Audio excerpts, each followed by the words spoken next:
Idaho Experience is made possible with funding from the James and Barbara Cimino Foundation, Ann Volokay and Louise Nelson, Judy and Steve Meyer, with additional support from the Corporation for Public Broadcasting, and contributions to the Friends of Idaho Public Television and viewers like you. Thank you.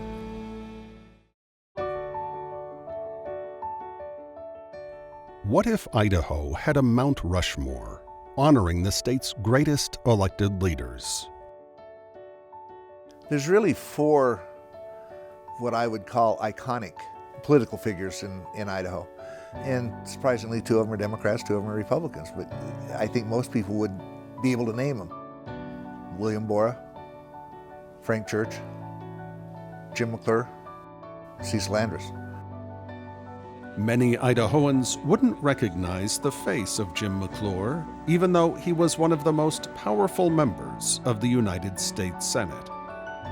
And even at his most influential, he preferred to stay out of the limelight. When disaster struck,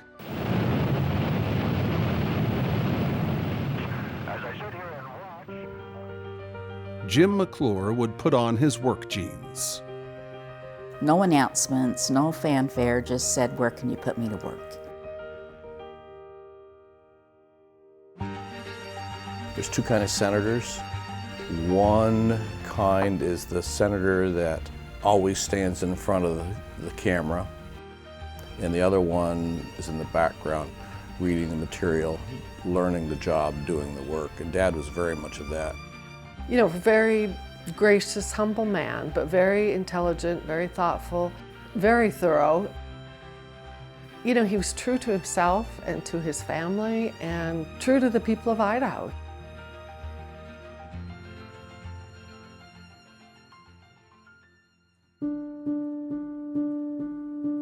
I was born in Payette. We lived on what most people in Payette would say was the wrong side of the tracks. Jim McClure was born in 1924. His maternal grandparents were teachers, before his grandfather became a lawyer and a legislator. His paternal grandparents came to Idaho from Missouri and bought a small ranch near Council. His father and mother both graduated from the University of Idaho. We had a little acreage and kept a cow and chickens and grew a big garden like most people did during the Depression years. He spent his summers with his grandparents, and that was really informative. And I think the work ethic that his grandpa gave him really stood in good stead. The gangly six-footer performed in 2 school bands and 2 choirs, played tennis, was in the Latin and camera clubs and High Y, acted, and edited the yearbook. He was definitely about the duty. If you could do it, you did it, and didn't make a fuss about it. In 1942, a day before his 18th birthday, McClure enlisted in the Navy. He trained as a pilot stateside, but never left the U.S. His brother Raymond served in the South Pacific.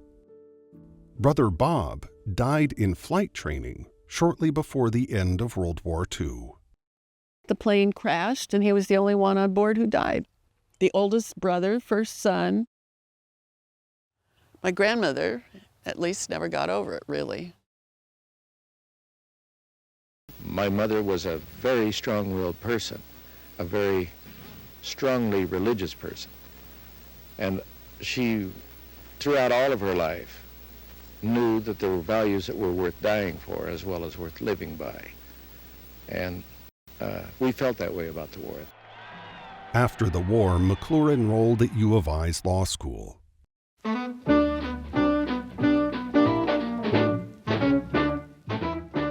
And fatefully, he joined the Vandaliers, a celebrated choral group. McClure sang bass and met a freshman soprano from Nez Perce, Louise Miller. She was the star in college, the soloist for the Vandaliers. She loved the stage.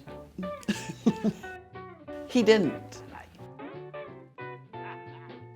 On Valentine's Day in 1950, on the hill by the U of I water tank, Jim proposed. He paid for the ring with his Navy separation bonus. They married in September. Their partnership lasted 61 years. The couple bought a small house with fruit trees and a vegetable garden in Payette, and Jim joined his father and grandfather in the Payette law firm. In 1950, he won his first election, unopposed, as prosecuting attorney. Daughter Marilyn came in 1952, followed by Ken and Dave.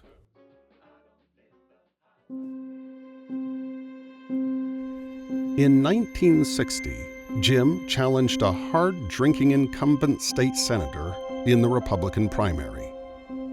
Payette wasn't a dry town, officially, but people frowned on drinking. And Dad thought that Payette would be better served by somebody who had the values that most people in Payette had. It was just that simple. He won easily and joined the 1961 Idaho Senate, a body that included future governors Cecil Andrus and Don Samuelson. Ever diligent, McClure did what few lawmakers do. He read all the bills, about 500 per session. But after 6 years, Jim was ready to return full-time to his law practice. He thought, okay, I'm done with this. I've done what I need to do. I'm out of here. I'll just stay home, raise my kids, remodel the house. And then the candidate, Matt Miller, died in a plane crash. I thought the first district Congress had changed and that a Republican could win that race. It was a family affair. We all went out campaigning, piled in the car. Our job was to help hand out the leaflets and the posters. So we had to, in the car, memorize all the counties in the first district in order. So when we were in a parking lot, we wouldn't waste flyers on cars from the second district. Adams, Bannock, Bear Lake, Benoit, etc. The candidate wasn't exactly a happy warrior, but his wife was a star campaigner. Mom was very social, and Dad was reserved. She loved being with people, and the campaigning element was second nature to her. At the Methodist Church in Payette, Louise led the choir and enjoyed the socializing. As soon as the service was over, Dad was out and in the car. But after he'd started campaigning and getting to know people around the state, it started shifting. So I can't tell you how long it was, but pretty soon we'd be out in the car and going, "Where's your dad?" I will tell you that his greatest strength was probably Louise. Nobody can do one of these jobs without the full support of your wife or your spouse. Neither one of them would have come as far without the other because they had very different strengths to bring.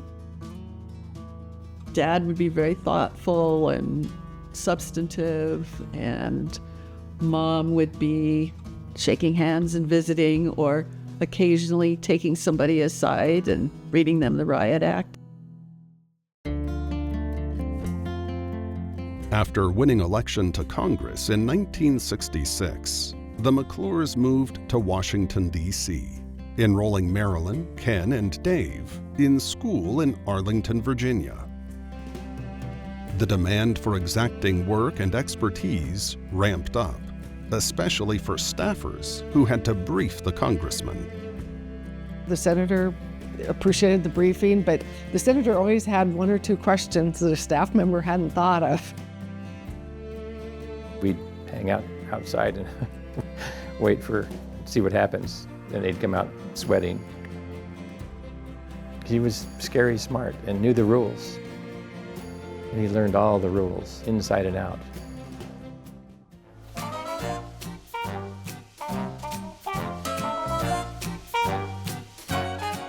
As a member of the House for 6 years, McClure insisted on reading and personally signing every letter, when most members of Congress relied on staff to read the mail and a machine to sign letters. He didn't want to appear as a phony, and he wanted to be himself, and he was so afraid that somebody he had met and talked to would send a letter in, and a form letter would go out to them, and he couldn't stand that. He drove the staff crazy. I did. I read every letter that came in, and to the best of my knowledge, I signed every letter that went out. When I got to the Senate, the correspondence just overwhelmed me, and I couldn't do it that way anymore. But he tried to do it. I tried for a short while. The triumph of his House years was winning protection for the Stanley Basin and the Sawtooth and White Cloud Mountains. McClure and other key Idaho leaders, Governor Cecil Andrus, Senators Frank Church and Len Jordan, and Congressman Orville Hansen, opposed national park designation. Instead, they proposed a new idea, a more flexible national recreation area. Hansen credited McClure for bringing a bipartisan group from an interior subcommittee to Sun Valley in 1971 for a hearing and a helicopter trip into the Sawtooths.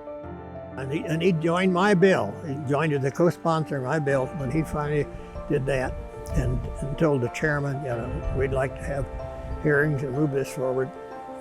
That was what did it. If there's any place that's more outstanding than it, I don't know where it would be.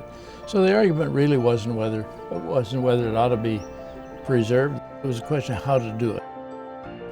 And so I worked very hard to get this rather unique new idea put into law so that the Sawtooth Valley wouldn't be covered with subdivisions from Galena Summit to Stanley.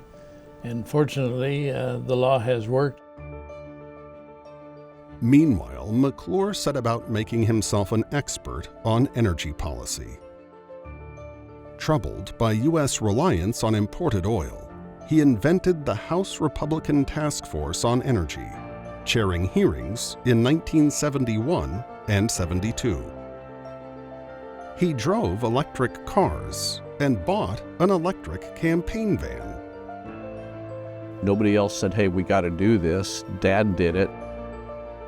He saw the world, he saw a problem that he could identify, and nobody else was working on it. Soon after he entered the Senate in January 1973, the Yom Kippur War broke out. Middle East oil producers imposed an embargo in retaliation for U.S. support of Israel. The result? Spiking fuel prices, gas lines, and a recession. That same year, McClure became the first member of Congress to visit the region and returned to the Middle East at least a half dozen times. In the Senate, he chaired the powerful Energy Committee for 6 years. Nations go to war when their survival is threatened. Our survival can be threatened by overseas events in the field of energy production. And so I think we must look at energy production in this country in terms of our ability to reduce the threats to our peace and security because of events that happen in other countries. The Senate has had no more ardent or consistent advocate of a national energy policy than Jim McClure. Events in the Persian Gulf today vindicate that long view.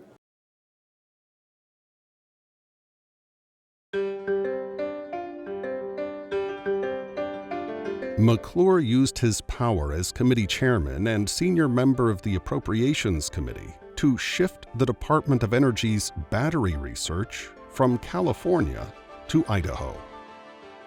Senator McClure was a very enthusiastic proponent of electric vehicles. We're talking about in the 1970s, and this was before lithium-ion batteries and anything like that. He drove one to work. It's turned into a very big piece of business for the lab.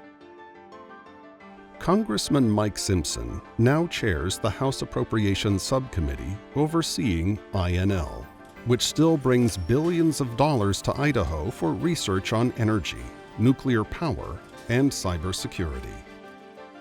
Jim was the first one to really focus a lot of attention on the Idaho National Lab. And so it's been one of the things I'm proudest of, is continuing the tradition we have of supporting the Idaho National Lab. McClure loved puttering, plumbing, electrical, bedrooms, bathrooms, irrigation, fruit trees, vegetables, carpentry, flooring, cleaning gutters. He did it all. Mom said she never lived in a completely finished house. He loved to work with his hands, and that was a real release for him. The hunting, fishing, hiking. We didn't need maps. We didn't need trails. He would just go, oh, I think it's up over there. See, it must be that direction. And so we'd trot up the mountain.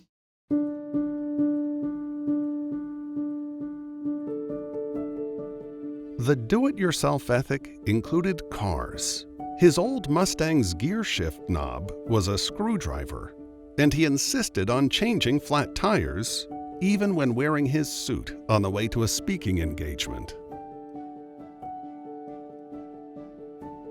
And that drove his approach to lots of governance issues. Why is it that government needs to do this for us when we're capable of doing it ourselves? He would want to be thought of as just like his constituents, not different, not above them. So it's not unlike him at all to be sitting in a tire store wearing a John Deere cap and doing his work while all the other guys were reading Sports Illustrated or Car and Driver, and he was preparing for SALT negotiations. That's who he was. McClure may have been a leader in the SALT nuclear arms negotiations, but to the people of Idaho, he was the salt of the earth. He won elections by increasingly large margins. Among the tools McClure employed was a 30-year-old bus. In his final campaign, that bus made 204 stops in 3 weeks. I think the value was to, get out through the state and get the senator in front of Idahoans, the real Idahoans. I think people appreciated it. It's moving too fast, it's too high. If they try, it's probably be a wasted effort. We're allowed to lose people. Debbie Field volunteered to help after the collapse of the Teton Dam in 1976 that killed 11 people and left a $2 billion swath of damage through eastern Idaho. The senator showed up in his work jeans. No announcements, no fanfare, just said, where can you put me to work? And I said, who is that guy? And I'd love to work for that guy. McClure handed the tax-cutting spotlight to a colleague to improve the bill's chances. That's why one of the biggest tax cuts in history is remembered as Kemp-Roth, not Kemp-McClure. I was constantly in touch with President Reagan. I was chairman of the Republican conference in the Senate at the time he was president. I did want to talk to you about... McClure made weekly trips to the White House, but avoided the reporters wanting to know the president's mind. He also left his mark on crucial legislation for Idaho, reintroducing wolves, protecting wilderness, salmon, Hell's Canyon, City of Rocks, Hagerman fossil beds, and the Henry's Fork, building bike trails in North Idaho, and easing restrictions on gun and ammo sales. He secured money for Mountain Home Air Force Base, American Falls Dam, and forest roads, and for fighting fires and managing wild horses. He really fought hard for the people in our state to get what they needed, maybe not what they wanted, but he made sure they got what they needed. As a fiscal conservative, McClure was sometimes criticized for his home state spending. In a massive 1987 bill, he slipped in $6.4 million to build North America's longest gondola for the ski resort in Kellogg. The Reagan administration considered cutting the money, but backed down.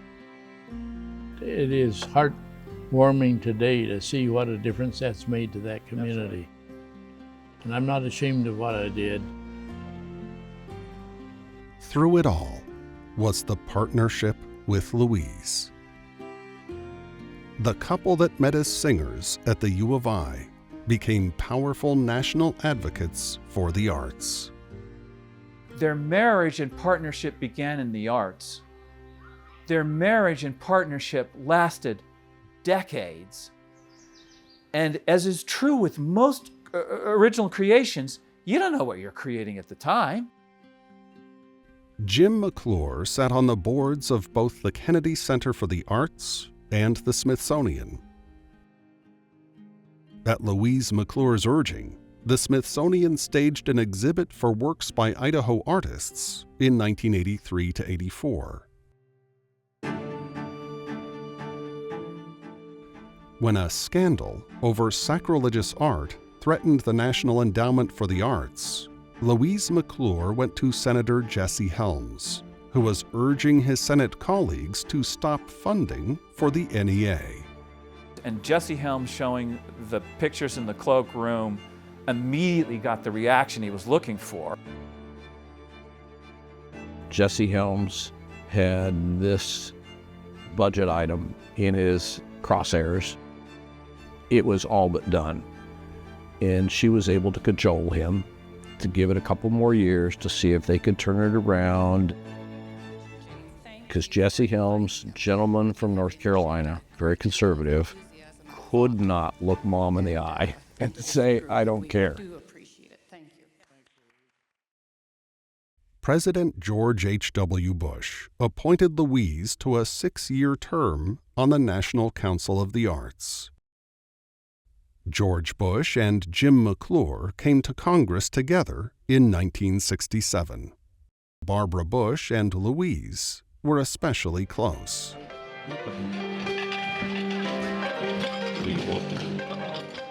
Barbara Bush spoke at the McClure's Farewell Gala in 1990, reminiscing about the group formed by 11 women whose husbands came to Washington in the 1960s. Louise McClure is our leader. She's candid, forthright, caring, wise, funny, and truly a great friend. In 1991, Jim opened a Washington lobbying firm with 2 former staffers and joined his son's Boise law firm. The McClures focused much of their time on the university they loved, supporting the Lionel Hampton Jazz Festival and endowing the James A. and Louise McClure Center for Public Policy in Boise. One program brings student reporters to cover the Idaho legislature for small-town newspapers. And they're actually members of the press, and they're covering what happens in the state legislature for rural newspapers around Idaho that just aren't able to have a reporter come to the Capitol. A new building housing the College of Mines and Earth Resources was named McClure Hall. In lifting up the first shovelfuls of earth. At the 1992 groundbreaking, McClure reflected on his family's connection to the university. My dad was a student here whose education was interrupted in World War I. I was a student here and my education was interrupted by World War II. An older brother graduated just in time to go into the Navy where he lost his life in World War II. Another brother was in the School of Agriculture here. We have 2 sons who graduated from the University of Idaho. Their relationship with the university was the last one, and they wanted to keep it. They didn't want to let it go.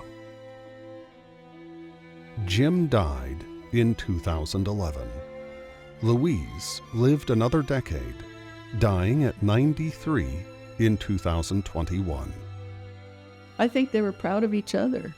She thought he was the best man ever, and he knew where her strengths were too. In retirement, the McClures traveled to Washington to see their cherished choral group, the Vandaliers, perform at the Kennedy Center.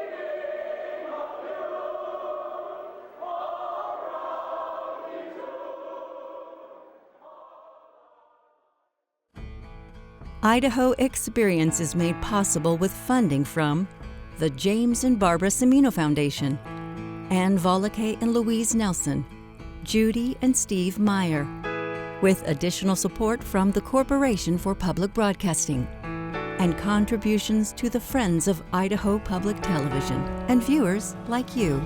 Thank you.